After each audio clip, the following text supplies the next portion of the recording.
Good evening, everyone. I am Rowan M. Palma. I'm from the SBFM 3D. Now I am reciting the mission, vision, core values, and goals of Moncast.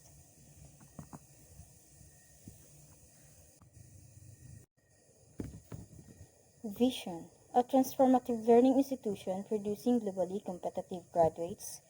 Mission: to deliver quality education, dynamic instruction, relevant researches, and sustainable extension programs gearing toward socio-economic development. Core values: Moncast.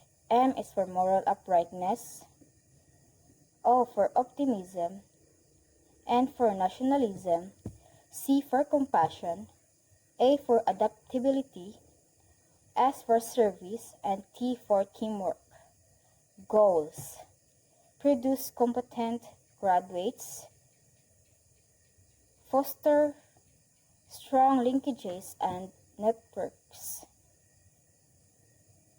synergize human capital.